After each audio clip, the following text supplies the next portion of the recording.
In this video, I'll show you how a Freqtrade DCA bot uses an RSI strategy to profit from market pullbacks. Without further ado, let's get started. So, what is this strategy actually doing? In simple terms, the Freqtrade DCA bot with an RSI strategy buys more as the price drops. The goal is to lower the average entry price so that even a small rebound can close the trade in profit. Let me walk you through it step by step. When the RSI drops below 30, the bot opens an initial position with 100 USDT. The take profit is set to 5%, meaning the trade will close when the price moves 5% above the average entry price.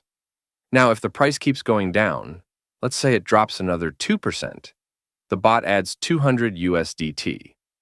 The profit target is still 5%, but because we've added more at a lower price, the average entry price goes down, and the take profit level moves closer to the market. If the price drops even further, for example, another 4%, the bot adds 400 USDT. Once again, the average entry price is pushed lower, and the take profit price adjusts downward as well. This is the key idea behind the strategy. Instead of trying to catch the perfect bottom, the bot scales into the position during pullbacks and waits for a rebound. As long as the market recovers even slightly, the trade can close at the predefined profit target. So to summarize, this strategy combines RSI-based entries with DCA position sizing, aiming to manage risk by buying more on dips and exiting at fixed profit levels. Now let's look at how this strategy actually behaves on the chart using the Freqtrade UI. When the RSI drops below the defined threshold, the bot enters a long position. As the price moves lower, the bot places a safety order. If the price continues to fall, another safety order is triggered. Once the price pulls back, the position hits the take profit level and exits. Here's another example. RSI drops below the threshold again. The bot enters long, but this time, the price moves up almost immediately and the trade closes at take profit without any safety orders. The next two trades behave the same way. The bot enters, the price moves up, and the position exits at take profit. Now, in this case, after entering long, the price starts moving down. Safety order 1 is triggered, then safety order 2 and safety order 3.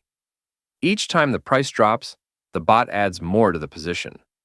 Eventually, the price rebounds, the average entry price has been lowered, and the trade exits at the take profit level. This is the strategy in action. It adapts to both scenarios, whether the market moves up right away or pulls back first, and manages entries and exits automatically. Now that we understand the strategy, let's move on to optimization using Freqtrade, an open-source trading bot. If you're looking for a full beginner-friendly Freqtrade tutorial, make sure to check the link in the description. We'll be running this strategy on the 30-minute time frame, and we'll split the historical data into two parts. In-sample data, 3 years, used to tune and optimize the strategy. Out-of-sample data, 1 year, used to test the strategy on unseen data and evaluate how it performs under real market conditions. Next, let's look at the main parameters we'll be optimizing.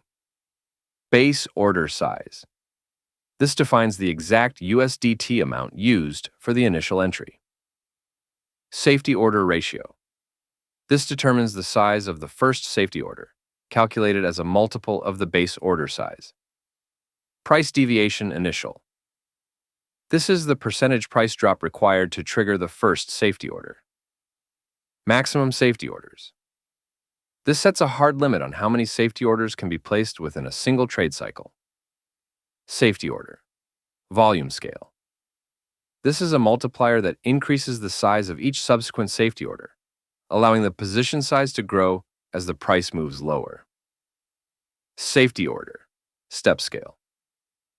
This multiplier increases the spacing between safety orders, controlling how aggressively the strategy averages down. Take profit target percentage.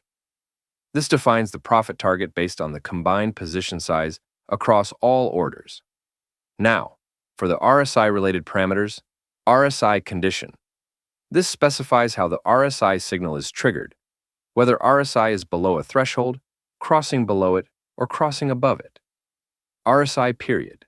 This sets the look-back window used to calculate the RSI. RSI threshold. This is the RSI value used to trigger trade entries. We'll use Freqtrade's HyperOpt to search for the best combination of these parameters and identify settings that deliver the strongest overall performance. Once the optimization is complete, we'll run a full backtest using the optimized parameters to evaluate the results. All right, let's take a look at the backtesting performance.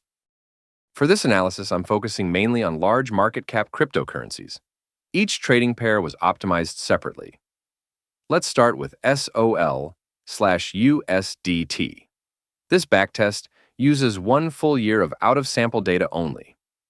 There's no in-sample data included here. The strategy shows a 53% profit. If you compare that to buy and hold over the same period, buy and hold is actually down 34%. And if you look at the equity curve, you can see the growth is pretty smooth and consistent. Next up is LTC/USDT.